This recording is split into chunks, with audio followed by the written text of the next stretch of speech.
akamaro k'ubutumwa bw'ubugorozi n'ivugurura bwaje bukenewe rwose buwembura imitima yari yarabye bugakiza imibiri yamunzwe n'indwara.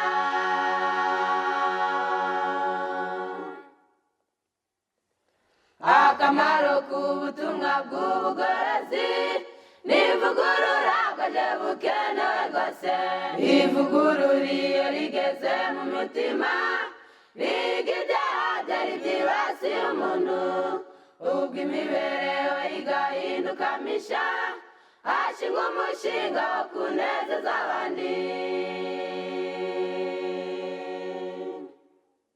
Reka tubasuhuze mwese abakurikirana ibiganiro by'abagorozi. Twe nk'abagorozi bakora umurimo w'ivugurura n'ubugorozi twishimiye kongera kubana namwe muri aka kanya mu kiganiro kiri buvuge ku by'ubuzima. Tukaba rero turi buganire turi kumwe na bene data babiri aribo Nzungu Gad na Mugunga Pierre. Ni ikiganiro cy'ubuzima. Muri rusange rero iyi si imaze kuba ibitaro bigari. Hirya no hino habona abantu barwaye indwara zitandukanye zihererekanye murage.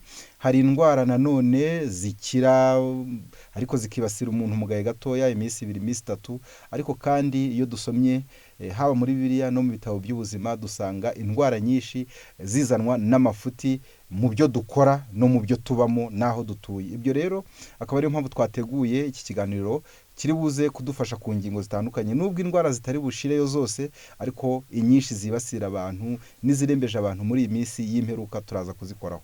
Amazina yanjye ni KARAHAMUHETO Jean Pierre.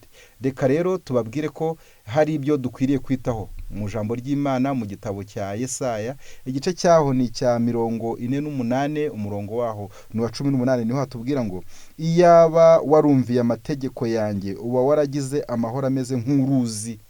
Iyaba warumviye amategeko yanjye uba waragize amahoro ameze nk'uruzi.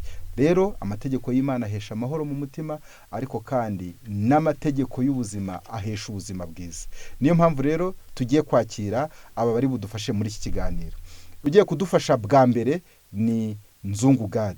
Reka rero atambuke, ariko aratambuka tumubaje ikibazo kivuga ngo ese umutwe uterwa n'iki? Hirya no hino abantu barwaye umutwe, barawuhorana, arawubyukana, arawirirwana cyangwa se akawurarana akirwa ari amahoro, minota 30 arawufite ubundi wagiye, abandi barawuhorana. Umutwe uterwa n'iki? Muri budusobanurire n'iyo mitwe itandukanye. Murakoze. Murakoze cyane kubaza icyo kibazo kuko wamaze kubyerekana koko turi abagorozi. Umugambi nyamukuru w'ubugorozi ni ukwereka abantu kuri, ariko uko kuri ni ugutuma umuntu wese mu mpagarike ye mu mutima we no mu bwenge bwe hagira ubuzima bwiza. Rero kubw'ibyo abantu bararwaye koko, isi ni ibitaro bigari. Nawe ubona bagenda bari indembe, abandi benshi cyane ntibasinzira, abandi benshi ntibaryama, abandi benshi ntibagenda, mbese muri magufi ikibazo kirahari. Kubw'ibyo bisaba ko abantu basobanukirwa neza ko muri Yesaya igice cyaho cya 1 kugeza 6 haratubwira ngo abantu bose bararwaye uhereye mu birenge kugeza mu gitwariro. Gitwariro ni hirya y'igihorihori ho gato, ni ahantu hafite icyicaro kiyobora icyo bita système nerveux autonome. Kubw'ibyo umutwe rero iyo umuntu aribwa n'umutwe afite impamvu nyinshi ziwurwara. Hari ukuntu umuntu aribwa n'umutwe w'imbere aha mu gahumo aho bita gahanga kano, hari igihe abantu baribwa mu misaya, hari igihe umuntu yumva umuriro waka mu gihorihori, hari igihe umuntu aribwa mu mutwe w'inyuma, hari igihe umuntu yumva asa naho umutwe wa intebe zawo zaguye, hari igihe umuntu yumva umutwe uremereye. Rero hari impamvu nyinshi. Iyo impamvu nyinshi bwa mbere ni izihe mpamvu zitera kuribwa n'umutwe? Ni amahoro make. Abantu benshi cyane bagiye bagira amahoro make ku mpamvu zikurikira. Hari abayafite ari intambara, abandi bakayagira ari uburwayi, abandi bakayagira ari ubukene, abandi bakayagira ari ibihombo, abandi bakayagira ari ukudakundwa. Hari impamvu nyinshi yatuma umuntu, ndetse hariho n'abayabuza n'inzangano gusa. Ubwo waba wanze umuntu yarangiza amukagira amahoro make, ibyo byatuma uribwa n'umutwe. Amaraso make. Hari igihe kibaho umuntu ubwo wenyine akaba afite amaraso navuga ngo ntiyujuje ibyangombwa cyangwa se ntigo yuzuza urugero rugenewe mu mubiri w'umuntu. Akaba rero ayo maraso make iyo atembera wenda gake cyangwa se akamera nk'utuza koroha ukaribwa n'umutwe, yarangiza hakaba n'ubwo aremera ukaribwa n'imisonga. Ibyo nabyo hari impamvu nyinshi zatuma umuntu aribwa n'umutwe, ariko bihereye ku maraso. ayo maraso make. Ushobora kurwara umutwe bitewe n'igifu bita douleur gastrique, umuntu afite igifu kijyanira mu kameme, ushobora kuba ukajya ukunda kurwara mu gahumbi kandi ukakunda kurwara umutwe cyane cyane igihe isari ije. Ntibigarukira aho gusa, ndetse amaraso atembera nabi ni igihe afite haute tension cyangwa se basse tension, igihe yaba avuduka cyane cyangwa agenda ku rugero rwo hasi akagenda buhoro. Ni ukuvuga ngo iyo bavuze ngo avuduka cyane nava mu mutima ajya mu mubiri, ayagaruka buhoro n'ayavuye mu mubiri agaruka mu mutima. Nayo atembera nabi nabwo umuntu ashobora kuribwa n'umutwe uvanze n'agasesemi. Kudasinzira bihagije, hariho kuba umuntu ashobora kudasinzira bihagije bigatuma akunda kuribwa n'umutwe bitewe n'uko umutwe w'umuntu, umuntu asabwa gusinzira hagati y'imyaka 18 kugeza 65.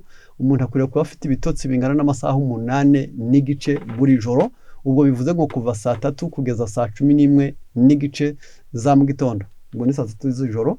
Yarangiza abantu badasinzira bihagije bakunda kugira ikibazo cyo kuribwa n'umutwe. Imico mibi yabase umuntu, iyi mico mibi yabase umuntu ndagira ngo nayo ni ikibazo muri kino gihe. Tuzirikane neza uko umuntu yaba afite imico mibi, harimo nk'ishyari, harimo inzangano, harimo kurushanwa, harimo impamvu nyinshi zatuma umuntu arwara imico mibi gusa. Uko kuba nabi gusa, uko kumva utaguwe neza, uko kumva udashakira abandi byiza, uko kumva mbese ushaka kwiyenza, uko kumva usebanya, uko kumva ubeshye, ugambirira kubeshyera undi, bishobora gutuma umuntu aribwa n'umutwe. Ibyo isanga mu gitabo cyitwa Un esprit positif. Yarangiza niho wasanga ibintu ngibyo bigiye bikomera kandi bifite icyo bitwaye ubuzima bwa benshi, bakabura amahoro muri ubu buzima. Reka mvugeho bike cyane ku mico mibi, kuko byanze bikunze muri cya gitabo nabarangiye harimo ingingo nyinshi cyane, ariko twakwitaho kandi buri wese yagerageza kumva kandi bikumvikana, kandi buri wese akabishyira mu gaciro, kuko byanze bikunze dusabwa gusobanukirwa uyu buzima twahawe. Ubuzima twahawe tugomba kubuzirikana no kubufata neza. Ndavugamo kimwe ni amahane, ni umujinya, ni ukwitinya. Nabyo hariho abantu babaho gusa byo ngibyo gusa, kumva ko bamurebye bari mu museke, bari mu susugure, yarangiza akabura amahoro. Ishyari rikaza, urwango rutera amahoro make.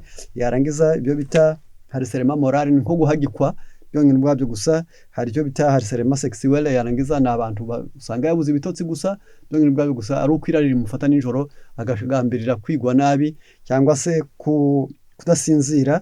Byo bire yavuze ngo ababindi basinzira ntibatora agatotsi batabonye ko bakora ibibi. Hakaba abandi nabo baba barafashwe ku ngufu bakabura amahoro, bibaho mu buzima. Yarangiza akagira icyo bita kurushanwa. Cyo nacyo hariho abandi nabo babuzwe ibitotsi no kugambirira kwiba. Ni indwara bita kleptomani. Ni umuntu ntashonje, ntabuze amafaranga, ariko agatima ko gushaka kwiba kakaza, atari kwibira ubukene, atari kwibira inzara, atari kwibira guhomba, ahubwo muri we gusa kugira kundi bikamujyana bikamuza ibitotsi. Ibyo ni ingeso mbi. Irungu byonyine ubwabyo gusa, ubwigunge nabyo, kuba utarashatse, kuba utarabyaye, kuba utabana n'abandi, kuba uri kure y'iwanyu, ibyo byose byatuma ubura ibitotsi. Bishobora kubaho. Igomwa nabyo ribaho, ndetse no gushaka kujyana n'akabonetse kose bibuza abantu amahoro. Izo ni ingeso mbi. Kubw'ibyo ntabwo tubitindaho cyane. Kubana n'abantu baguhagika, icyo nacyo gishobora gutuma umuntu arwara, akabura ibitotsi, akaribwa n'umutwe. Yarangiza bitewe n'uko buri gihe uhora wikanga imirindi y'uko bari buguhagike, bigatuma utagira amahoro mu bwenge. Yarangiza amazi make mu mubiri. Hariho abantu banywa amazi, ariko amazi ugasanga ari make cyane, bigatuma umutima utera nabi, amaraso ngo arasa n'avuriranye. Yarangiza bigatuma umuntu adasinzira neza, cyangwa se agahorana akaribwa n'umutwe. Rero hari icyo gihe biba bisaba ngo byanze bikunze agira amazi yayandangana na litiro 1 ku muntu uri hasi y'ibiro 70, no kuyarenza igihe arenze ibiro 70. Tunibuka ko ibiro 82 bikwiriye kuba limit, cyangwa se umupaka ntarengwa. Umuntu yaba araho hirya akamenya ko azongera amazi cyane, kugira ngo nibura atagira ikindi kibazo. Yarangiza umwijima ukora nabi nawo ushobora gutuma umuntu aribwa n'umutwe. Ibyo bibaho. Ari umwijima wakoze nabi, gira inzozi nyinshi, amaraso agenda nabi, aremereye se, byonyine ubwabyo bigatuma uribwa n'umutwe. Imitsi mito ushobora kubaho. Yarangiza ukaba uri umwana wo mu busaza, ukaba nyoko yarahuzwe, imitsi yawe ikaza n'imito. Ishobora no kuba mike, bibaho. yarangiza ntumenye n'abandi mitsi, yarangiza hakaba n'igihugu icyo bita sclerose, imitsi yabo igakomera, yarangiza bigatuma amaraso atembera nabi. Ngibyo bimwe mu bishobora gutuma umuntu akunda kuribwa n'ubwoko bw'umutwe ubwo ari bwo bwose. Imana ibane namwe. Reka tunabaze kandi nanone Mugunga Pierre, nihe mpamvu abantu basigaye barwara indwara y'imigongo, ndetse iyi ndwara ikaba ubungubu yadukiriye n'abakiri bato? Indwara y'umugongo byari bizwi ko ari indwara y'abasaza, ariko nayo ifite ikiyitera kuko hari abasaza bakomeye bafite imigongo ikomeye. Ubungubu rero yadukiriye no mu bakiri batoya. Muri ibi binyejana, muri iki kinyejana turimo, iyi ndwara ikaba yibasiye abantu, aho umuntu yicara guhaguruka bikaba ikindi, yakweguka bikaba ibindi. Indwara y'umugongo ni iyihe mpamvu yayo, iterwa n'iki? Murakoze. Murakoze cyane. Ni iby'ukuri koko ko umugongo umaze kuba uburwayi bumaze kuba rusange mu mbaga nyamwinshi, uhereye ku bato, abakuze, abana, ingimbi, ese ibikwerere. Hari impamvu nyinshi burya indwara zibaho, ariko zifite ikizitera. Ikintu cya mbere gishobora gutera uburwayi bw'umugongo ni umubyibuho w'ikirenga. Burya izi ngingo zacu, aya magufa niyo asa naho yikoreye ingingo zose z'umubiri, bonavuga nti ibinure n'imihore n'ibindi. Ukurikije ikigero umuntu ashobora kugira, ikigero cye ubwo ni uburebure bwe, niba ashobora kuba yagira, iyo ufite ibirenze ibyo wakagombye kugira, aho ngaho ntibabura guhura n'ikibazo cy'umugongo. Hari abandi rero bahuye n'ikibazo cyo gukora imirimo yabo bicaye, ibyo nibyo bita station assise prolongée. Ni abantu bo mu biro, ni abashoferi, abo nabo bashobora kuba batagira agahe ko gukoresha ingingo zabo. Abandi bakaba bashobora kuba bicara nabi, yaba yicaye ku ntebe ntayicareho neza. Bene abo ngabo nabo ntibabura guhura n'ikibazo cy'umugongo. Aba bicara nabi nabo bahora bicaye bigashyira kera, aba nabo ikibazo cyabo gishobora gutera impatwe, kuko amara yabo atinyeganyeza, bahora muri pozisiyo imwe. Bene abo bantu rero nabo bashobora kugira ikibazo kirebana n'umugongo. Ikindi ni ugukoresha umunyu mwinshi. Kuri benshi ujya ubona hari uwo munyu muri mu maresitora, bakaba abatetse bawushyizemo, ariko nabo bagashyira n'undi wa wundi sere de table, akajya agenda ashyiraho kugeza igihe yumva nawe winjiye umutera icyaka, bishobora kumutera uburwayi bw'impyiko ndetse n'umutima, bikaviramo n'uburwayi bw'umugongo. Ikindi ni ukunywa cyane kuruta kurya. Hari abantu benshi usanga barabaye inzobere mu kunywa. Iyo unywa cyane kuruta uko urya, wihagarika kenshi, kandi uko wihagarika kenshi ni kugenda wihagarika umunyu wa zinc, potassium. Iyo myunyu rero nayo akabishobora gufasha umuruti rw'umugongo. Uko umuntu yihagarika kenshi niko agenda agira intege nkeya no mu mugongo. Kanongere mvuge nti abantu banywa kuruta kurya, si ubyo gusa, si umugongo gusa, ahubwo hariho n'izindi ndwara bashobora kubona nuko atari umwanya wabyo. Ibyo nabyo tuzabigarukaho. Burya kurya nibura ukarya ariko ukanywa bikeya. Abandi ni uburwayi bw'igituntu, ni akamenyero ko gukoresha ibikomoka ku mafu anogerejwe. Ibi nabyo biba bidafite ibyo bita fibre, wajya kwituma ukagira impatwe. Iyo mpatwe nayo rero, iyo urwaye impatwe n'umugongo ushobora kuziramo. Ikindi ni indyamo mbi. Ibi nabyo bishobora gutera umugongo. Abantu bakora ntibaruhuke nabo bishobora gutera uburwayi bw'umugongo. Abantu bashobora kubura ibitotsi, iyo babuze ibitotsi nabwo umugongo uziramo. Ikindi ni uguterura biremereye cyane, no guhora ufite akamenyero ko guterura wunamye. Ushobora gutera ipasi wunamye, ushobora guterera ikintu wunamye. Ibyo kutamenya uko wahagarara, pozisiyo wagira, nabyo byagutera uburwayi bw'umugongo. Ikindi ni ukubura vitamine D, akwenda ndangirizaho gashobora gutera uburwayi bw'umugongo. Nko ku gitsina gore ni ukwambara imyambaro ibahambiriye cyane, ubwo no kwambara inkweto zifite taro ndende. Rero ngibi bimwe bishobora gutera uburwayi bw'umugongo. Ubunebwe nabwo bwawutera. Nuko murakoze. Reka twongere turabaza Nzungu Gadi, niyihe ntandaro y'iminaniro ihoraho iriho mu gihe cya none, ibyitwa stress mu gihe cya none? Abantu bararushye, abantu barananiwe, bigaragaye mu maso, bigaragara mu mikorere, bigaragara mu mivugire. Nihe ntandaro y'iminaniro iriho muri iki kinyejana? Murakoze cyane gukurikirana byanze bikunze. Twongera tunibuke ko muri Bibiliya mu rwa kabiri rwa Timoteyo 3 haratubwira ngo hazabaho ibihe birushya. Muri ibi bihe birushya hariho iminaniro twavuga ko ifite imiyoboro 3 migari. Hari icyo bita fatigue, ni ukukora amasaha 8 reserve physique yarangiza, mbese iby'umubiri wateganyirije gukoresha imbaraga z'uwo munsi zigashira ukananirwa ukagira icyo bita fatigue. Noneho icyo bari kuvuga buno nicyo bita fatigue chronique, nicyo kibaye indwara. Naho kunanirwa k'umubiri bitewe nuko wakoze ku rugero runaka ni ikimenyetso ahubwo cy'uko uwo mubiri ari muzima. Hari igihe kibaho rero umuntu akajya mu cyo bita surmenage, yarangiza byongera ubwabyo gusa ugasanga umuntu nawe yakoze ya masaha 8 yabigenewe arayarenza, akomeza gukora, ajya gushaka izindi reserve umubiri wari wibikiye uzakoresha mu kindi gihe, ukazishyira mu mwanya w'uwo mwanya, yarangiza noneho umuntu akagira icyo bita kugwa agacuho. Hirya yaho hari ukugira icyo bita stress, ari nacyo cyabaye ikibazo ku isi, gishobora gukomokaho n'indwara 75 ku migabane yose y'umubiri uri fragile, aho woroshye bikaba gashobora kurwara. Iyi stress yonyine ubwayo gusa ni ikomoka mu mirimo iruta amasaha ufite. Yarangiza ubwo bivuze ngo ufite kuba ushobora guhisha, kugenda, kuvuga, kwigisha, gutanga inama, noneho imirimo yawe ikaruta amasaha, ukagira icyo bita stress rero.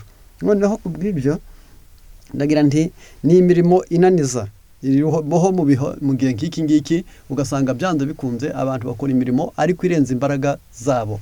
Yikora ibiro 50 afite 40.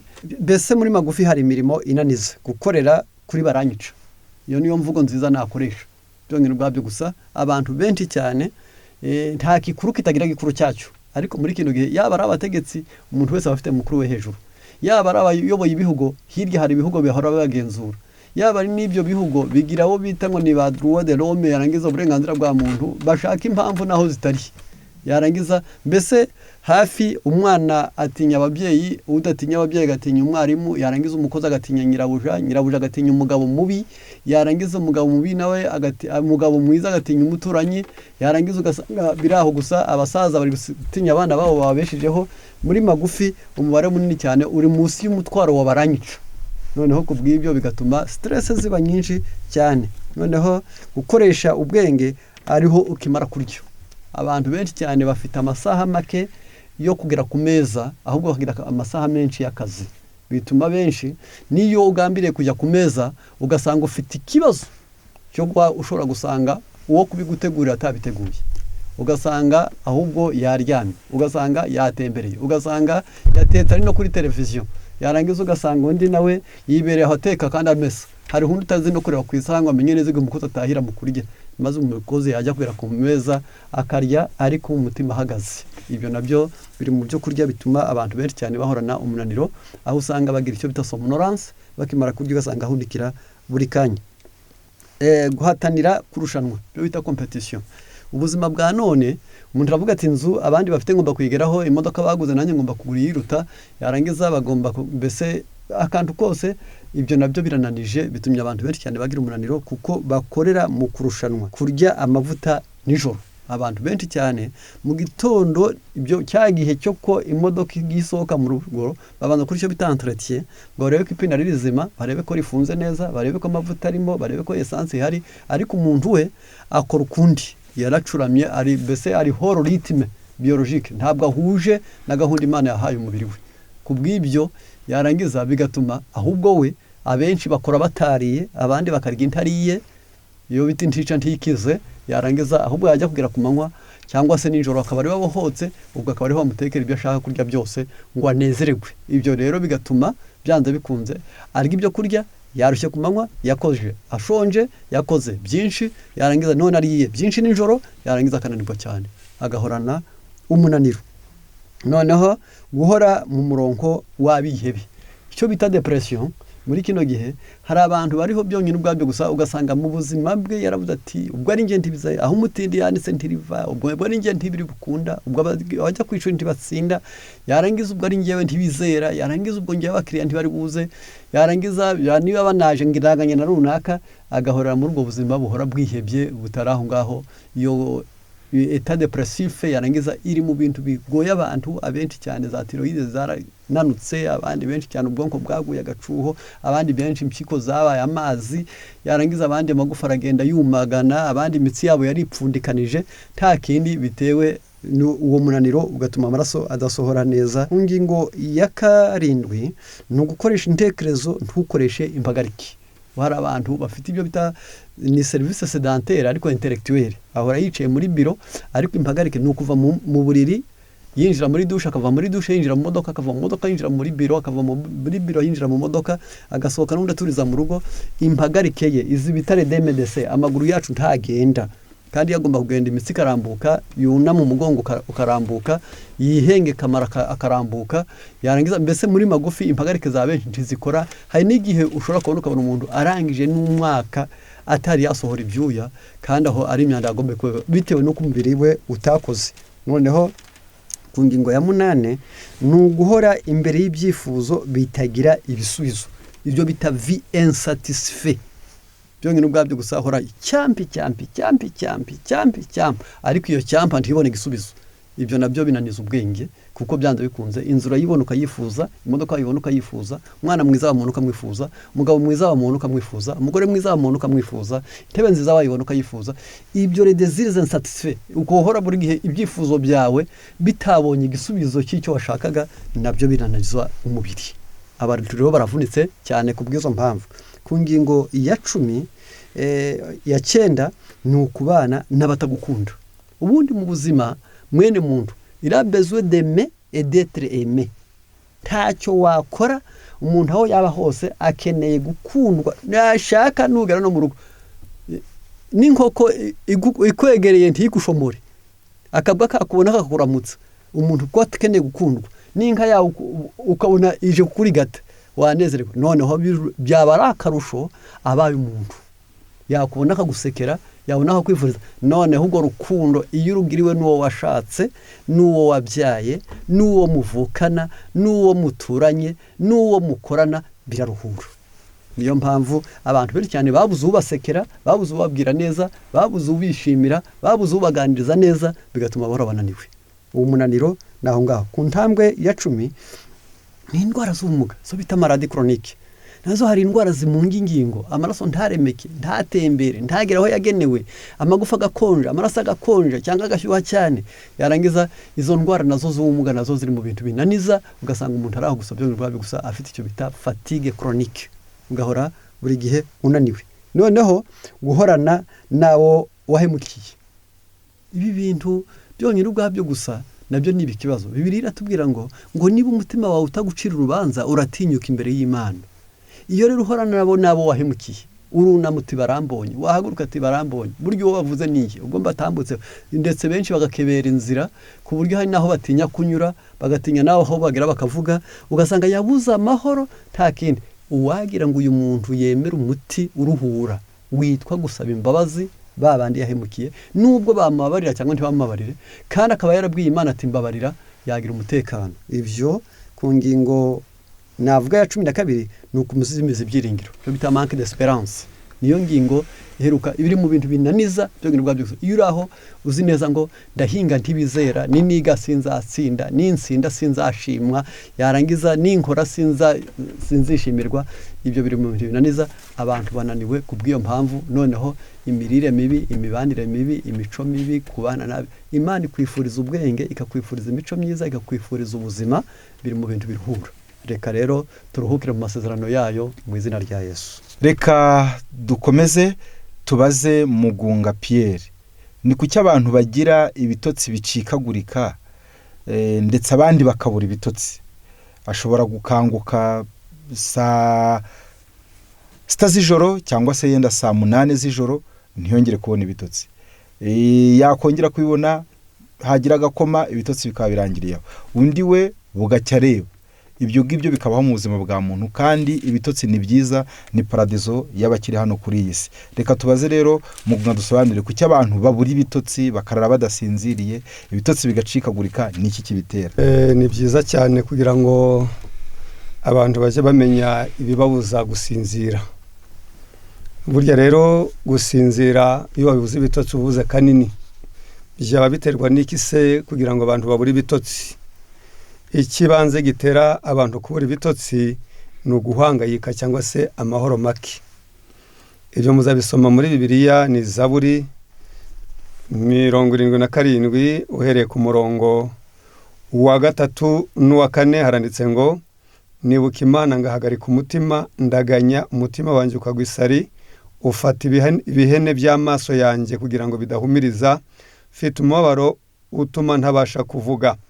Uyu iyo ufite guhangayika, ubabaye, wenda wagize ibihombo, wapfushije uwawe, se wirukanwe ku kazi, uko waburagijwe nzamera nte ubukene, uku guhangayika gushobora kugutesha ibitotsi. Kabiri, ushobora kubana n'umuntu mu rugo utakuguye neza, uguhagitse, utafite kugira icyo akumarira, ahubwo afite icyo agutwaye. Kubana nawe bishobora kukunyaga ibitotsi. Ini nabyo biri mu bimwe bishobora kuburizamo cyangwa ibitotsi. Abandi bashobora kunywa ibisindisha, banywa ibisindisha cyangwa bakanywa cyane nijoro, baba bagiye kuryama bitewe n'uko bataryamye, uruhago rwamaze kuvanwamo iyo myanda ijya kumenwa abantu ngo bayihagarike, ukagira ibyo bita trouble de sommeil, nangwa se imivurungano y'ibitotsi, ukabyuka ujya kwihagarika kenshi mu ijoro, ukabicamo bitari ngombwa. Ni abantu bakunze kunywagagura cyane, bakanywa byinshi, nawe bishobora kubatera kudasinzira neza. Ikindi, ku bantu bakoresha ikawa, icyayi, ndetse hari n'imiti yo kwa muganga ishobora kuba irimo kafeyine, ibi nabyo bishobora kuburizamo ibitotsi. Reka nongere mvuge nti ibindi byabuza umuntu gusinzira n'ubunebwe. Abantu bakunze kwiyicarira kweza nimugoroba batakoresha impagarike yabo, bene abo bantu b'abanebwe kenshi bakunze kubura ibitotsi. Hari abandi bashobora kubibuzwa no kurya ibyo kurya biremereye nijoro, ni ukuvuga ngo begereje cyane kurya, nibyo bita nourriture lourde, bakarya ibyo kurya bikaranze, bagafata nanone nk'icyayi, nangwa se ikindi kinyobwa kirimo isukari. Isukari ni indigeste, niyo wayikoresha mbere y'ibiribwa igogorwa nyuma, iraremereye. Bene aba bantu igihe cyo gusinzira, ingingo zishinzwe igogora, ubwo ni igifu n'amara n'ubwonko budasigaye, umurimo w'igogora ubangamiwe. Abantu barya ibyo kurya biremerewe kandi bagiye kuryama, nabo bishobora kubagora kubona ibitotsi byiza. Reka numvuge nti ikindi n'umwanda nawe ushobora kukubuza ibitotsi. Ikindi nibyo bita environnement, ahantu buri, ushobora kuba uri ahantu hari urusaku, ahantu hari ubukonje bwinshi, ahantu hari ubushyuhe bwinshi, ibi nabyo umuriro utabimenyereye ushobora kubura ibitotsi. Ikindi dushobora kuvuga gishobora kukubuza ibitotsi, ni umuntu muryamanye agakunda kwihindukiza kenshi buri mwanya adatindiganije, yatuma ibitotsi byawe bicibwamo. Ashobora se kuba atihindukiza cyane, ahubwo yagutanze gusinzira aragona, uko kugona kukabangamira nawe ukiri maso uryamye iruhande rwe. Uyu nawe ashobora kuba yaje nangwa se yabangamira ibitotsi byawe. Hari ikindi, ushobora kuba ufite uburwayi bw'umwijima, dore ko niyo umaze kurya wumva utangiye guhunikira, watangira guhunikira ako kanya, ibitotsi wari ufite ugiye kuryama, wagera ku buriri ukabibura. Birasaba rero iyo umwijima unaniwe n'ibitotsi biba bikeya. Ni byinshi, ariko reka nongere mvuge nti ngibi bimwe mu bintu bishobora kutubuza gusinzira. Abanywa ibitabi nabo bashobora mu by'ukuri kubura ibitotsi, kugereranije abanywa ibitabi n'abatarinywa, abarinywa babura ibitotsi cyane kuruta abatarinywa. Abandi n'abakoresha ibiyobyabwenge, ibi nabyo bishobora gutuma abantu babura ibitotsi. Reka nongere mvuge nti muri twebwe umuntu ashobora kwibera muganga, ibi bimubangamiye biburizamo ibitotsi, abakwiriye gusa naho abyirinda, kuko ni kenshi abantu benshi bajya bahura n'izo ngorane maze gusinzira kukaba gukeya. Murakoze, Imana ibaho umugisha. Tumaze kumva rero bimwe mu bitera zimwe mu ndwara n'ibiremerera umubiri wacu. Reka rero tugere ku bijyaniranye n'ibyadufasha, yenda tubigire igice cya kabiri. Ni byiza kuko uramutse kumva ibyateje ingaruka mbi mu mubiri wawe, byaba byiza unamenye none n'ibyo wakoresha kugira ngo usubirane ubutaraga bwiza. Tugiye kwakira rero Nzungu Gadi nanone aze kutubwira ni ibiki wakoresha kugira ngo umutwe wawe umererwe neza, ni iki wafata, ni ibihe wakwirinda. Murakoze. Burya ubuzima bw'umuntu Imana yamuhaye, yamurinze kumera nk'inyamaswa. Niyo mpamvu mu kumurinda kumera nk'inyamaswa bisaba ko nawe amenya gushyira mu gaciro. Bwa mbere kugira ngo nibura abarwara umutwe bamererwe neza, ni ugukandagira muri romare itekanwa n'umunyu. Yandi magambo ni ugufata romare ukayiteka mu mazi menshi, yarangiza ugashyiramo umunyu wa gikukuri, ugakandagiramo, amazi akaba arengeye ikirenge, ni hagati y'iminota 10 na 20. Bivura umutwe waryanaga.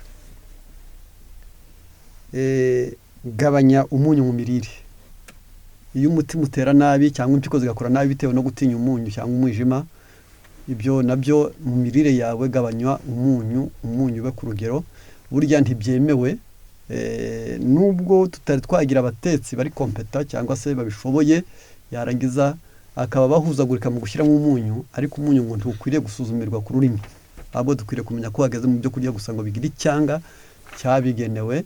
Ni nayo mpamvu mu buryo bwo kuwugabanya ntabwo ari ukugabanya mu mirire gusa, ahubwo hariho n'igihe cyo kurya ibyo kurya bitagira umunyu. Ubyo ni nk'imbuto, imitsima n'ibindi binyampeke. Iyo ni ingingo ya kabiri.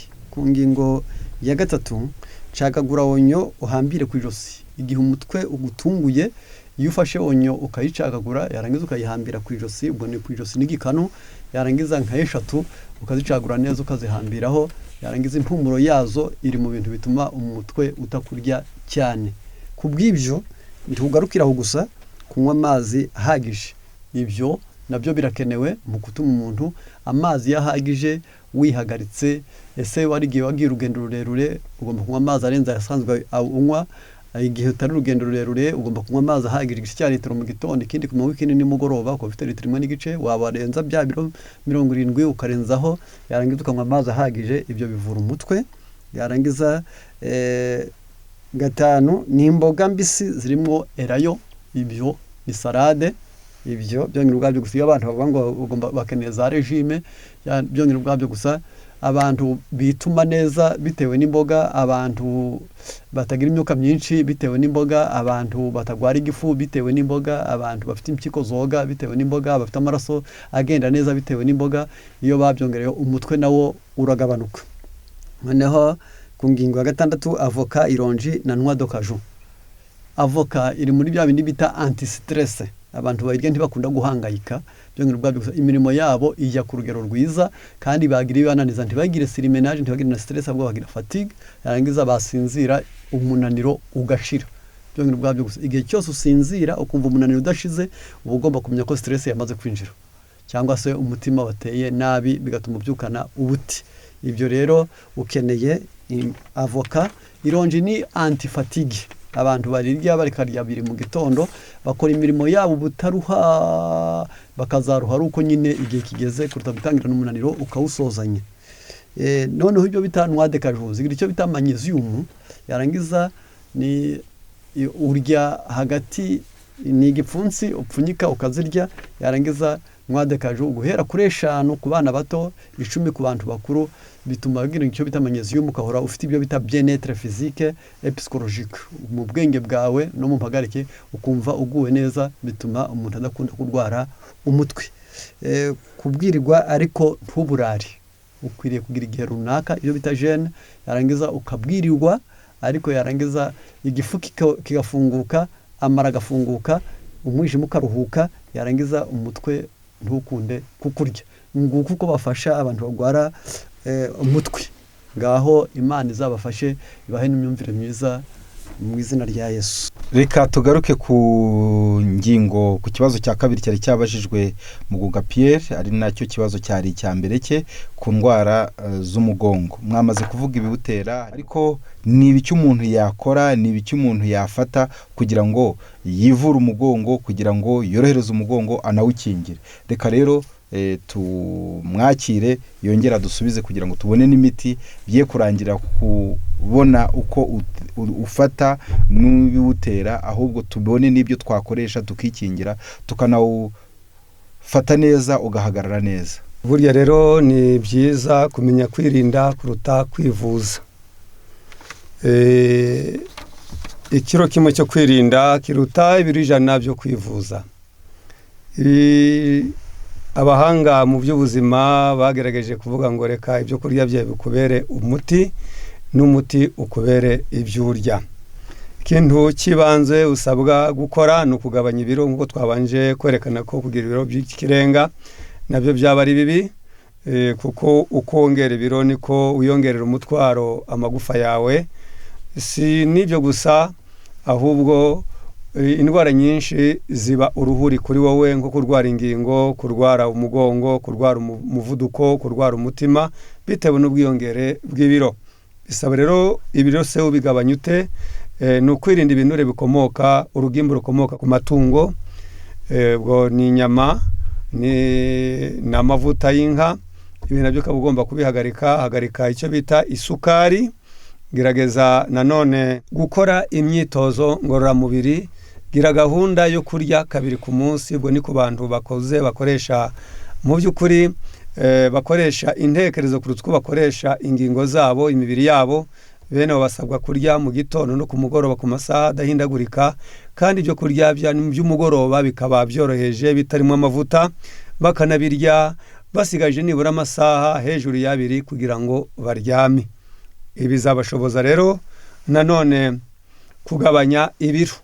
Ikindi basabwa gukora ni ukwirinda ibyo kurya bitera impatwe. Ibyo ni bya bindi bikomoka ku mafu anogerejwe, ndetse na bya bintu bikomoka urugimbu rukomoka ku matungo, narwo bakwiriye kurureka kuko narwo rwongera ibiro kandi bikaba bishobora gutera n'impatwe.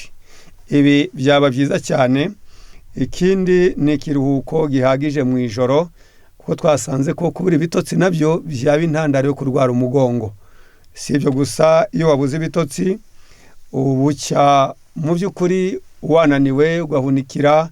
Muri uko guhunikira ugakora imirimo ufite itendwe, nta mbaraga, ibyo bita lenteur, usodoka, udashabutse.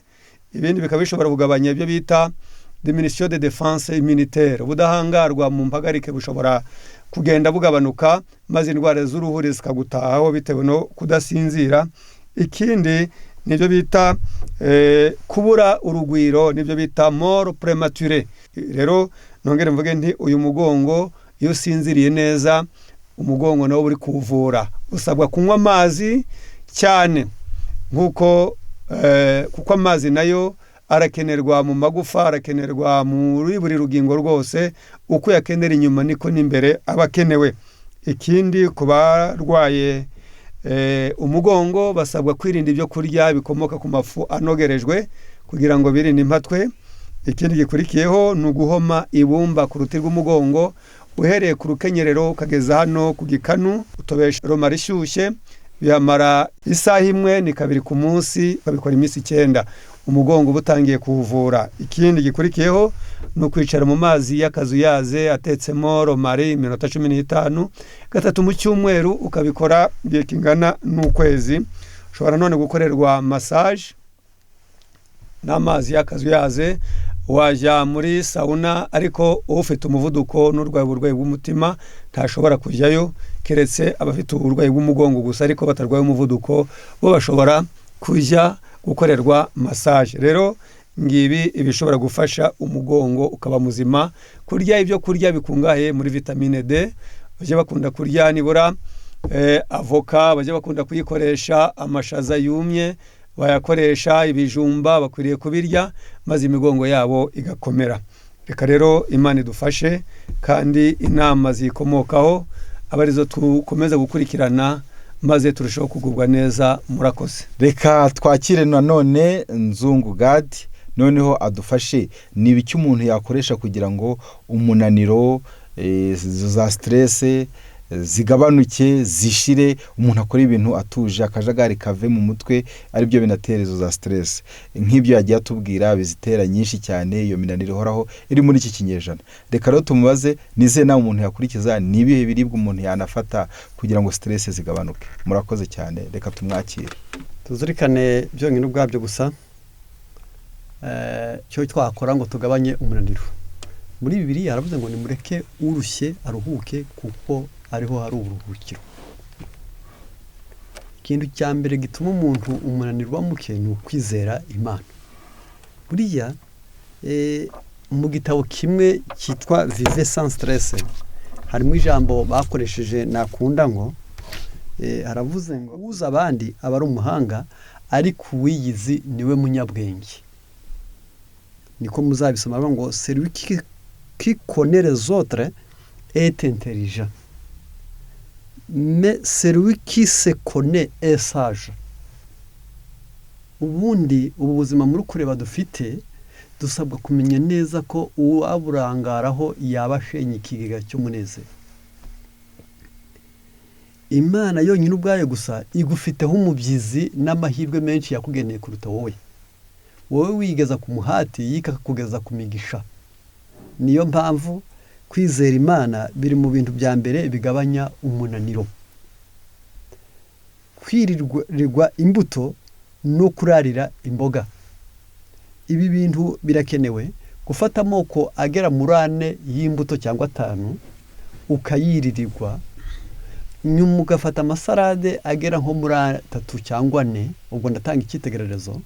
Ufashe avoka, ugafata inzabibu, ugafata amaronji, ugafata igipapayi cyangwa se marakuja, izi mbuto ukazihuriza hamwe ugakora ku bantu bita masedwane cyangwa se ukanabisya ukanywa umutobe wabyo, waba ufite amahirwe yo gutuma umunaniro ugabanuka muri wowe, kuko uko ugabanyamwo amavuta, uko ugabanyamwo umunyu, imbaraga zirihembera, umuntu akongera kugira force cyangwa se imbaraga.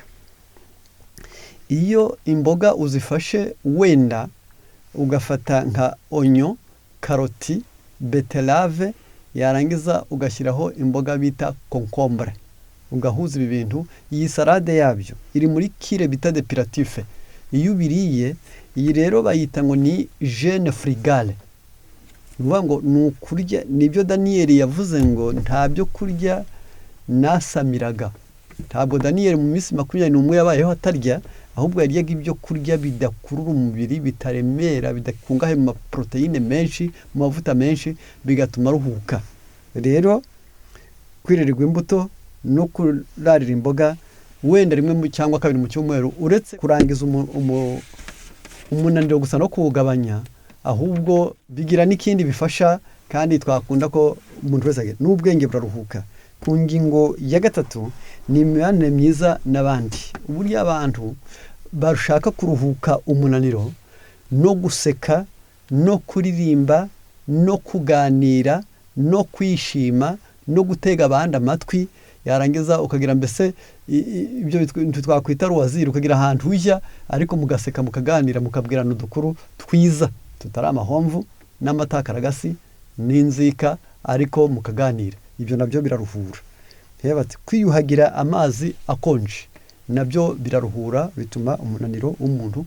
Ndetse hari naho niba ari n'ahantu hakonja cyane, kavuga utari ko se ndayikubita hakonje, wemererwa koga yashyushye, wamara koga neza ukisuka hakonje, yarangiza umunaniro ukagabanuka. Tugarukiraho gusa ukandagira mu mazi akonje nabyo biraruhura. Gutemberera mu byaremwe, byo bita promenade, ukajya mu byaremwe biraruhura. Gutemberera mu byaremwe, gukoresha umubiri imirimo inaniza. Yarangiza niba ukoresha ubwenge cyane, uzagira aho ujya guterura, wase, usunike, yarangiza ugende, wikorere, nabyo biri mu bintu bimara umunaniro. Hirya yaho dukeneye n'ikindi bita nk'icyayi cya time, gushyiraho sezame ukarya mu gitondo, byaba ari byiza. Kunywa icyayi kivanze cya time na romare ugashyiramo ubuki ni byiza. Yarangiza kuryama neza, byo bintu bwa bikaryama ku gihe, nabyo bimara umunaniro. kurya byinshi mu gitondo ariko nimugoroba ukajya bike nabyo bimara umunaniro. Rero guseka no kuririmba kenshi uri hafi kuryama nawe ni amahirwe. Rero kubw'ibyo bimara umunaniro. Reka turuhukire mu masezerano n'amahoro y'Imana kandi kumvira Imana bitubera umunezero wa byose mu izina rya Yesu. Tugana ku musozo, reka twakire Mugunga Pierre tumubaze nawe ikibazo, kuko yari yavuze ku bijyaniranye n'ibitotsi n'ikibuza abantu ibitotsi bigacikagurika no kudasinzira neza. Ibitotsi byiza biva he, bimaze iki, kandi ni iki wakora, ni iki warya, ni iki wakwifashisha kugira ngo ugire ibitotsi byiza? Ni izihe nama? Murakoze, reka tumwakire. Ni ingenzi cyane kumenya aho ibitotsi byiza bikomoka, umumaro wabyo, ndetse nk'uko twabonye ko akaga gakomoka ku kubibura. Nk'uko rero twakomeje kubivuga, kimwe cyo cyatuma ugira ibitotsi ni ugukura ibibikwaka. Ni bimwe sinongera kubivuga. Noneho ibitotsi byiza se bya bimaze iki? Muzabisoma neza muhereye muri Bibiliya, bituma ingingo zimererwa neza. Ndagerageza gusoma n'amasomo agera muri 3. Ni Zaburi igice cya 4 umurongo wa 8, ku zindi Bibiliya n'umurongo wa 9 haranditse ngo nzajya ndyama nsinzire niziguye kuko ari we wenyine Uwiteka umpa kuba amahoro.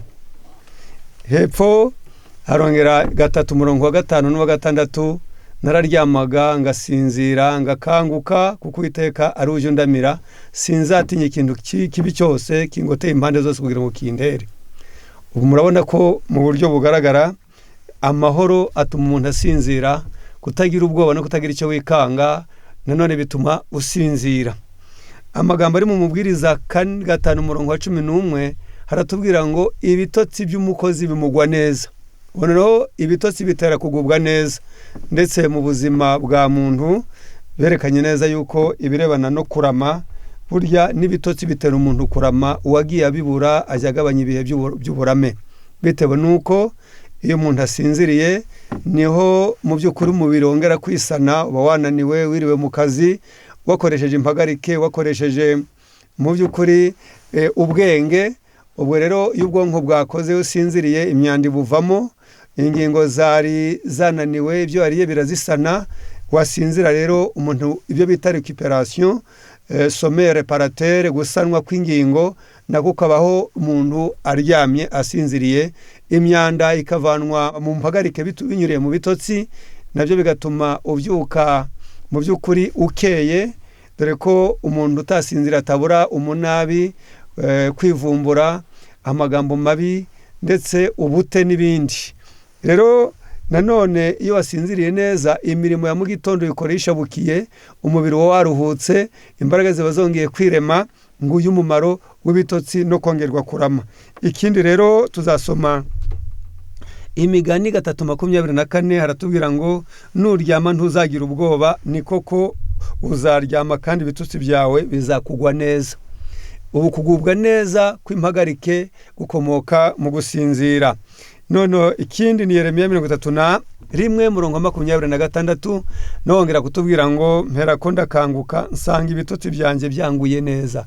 Buriya rero kugubwa neza kw'impagarike, ntukavuge ngo ibitotsi ndacyo bitwaye, kuko ntiwavuga neza, ntiwakwitwara neza, ntiwagira imico myiza igihe cyose udasinzira.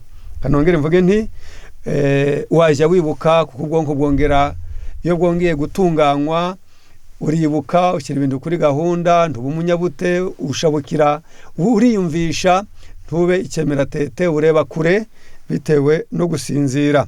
Rero ikintu ushobora gukora ngo bize, ikibanze ni ukwiringira Imana, kabiri ni ukubana n'abandi amahoro, kubifuriza ibyiza, ndetse no kunezezwa n'ibyiza bagezeho. Ibi rero nabyo binyuranije n'ibiriho none muri aya marushanwa. Kabiri ni ukurya ku masaha adahindagurika, nibura 2 ku munsi, mu gitondo na nimugoroba. Ntabwo ari mu gitondo na nijoro. Iyo dusoma rero mu birebana n'ingendo zacu n'ibihe byo kuruhuka, Imana yashyizeho amanywa ngo dukore. Muzabisoma mu gitabo cya Zaburi 114 umurongo wa 22, ngo bukeye ngo abantu ngo bazinduka bajya ku miruho yabo bakageza nimugoroba. Umwijima waza rikaba ribaye ijoro.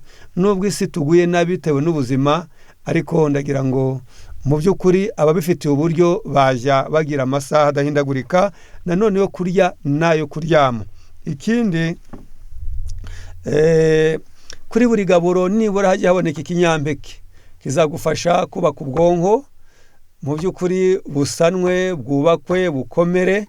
Umuntu ukeneye ubwonko buzima kuko yiruhutse, cyane cyane ubwonko nibwo buruhuka, nibwo buba bukeneye kuruhuka. Iyo butaguwe neza aba ari ingorane. Jya ukoresha imbuto, imboga, ibinyampeke, ndetse kuri buri gaburo ikinyampeke cye kujya kibura.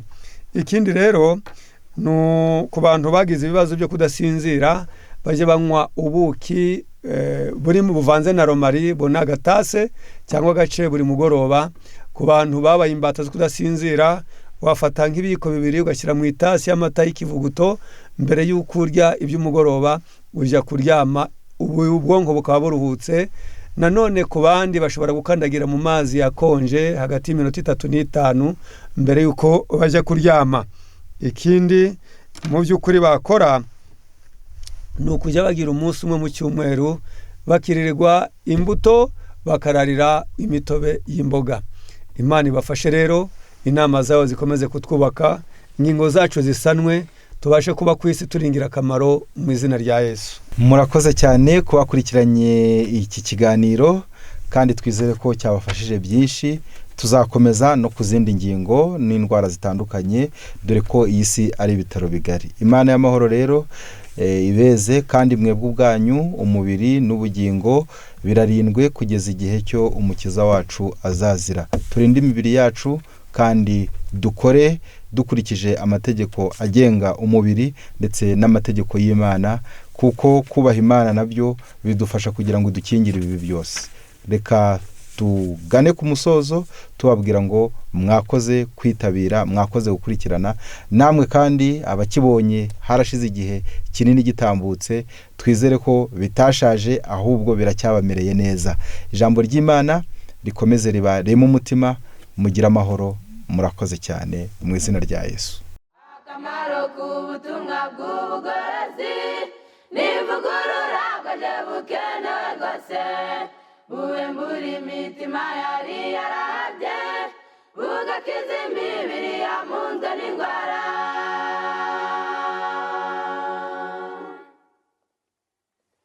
Akamaro k'ubutumwa bw'ubugorozi n'ivugurura bwaje bukenewe rwose, ivugurura iyo rigeze mu mitima riga ibyaha byari byibasiye umuntu, ubwo imibereho igahinduka misha, hashingwa umushinga wo kunezeza abandi.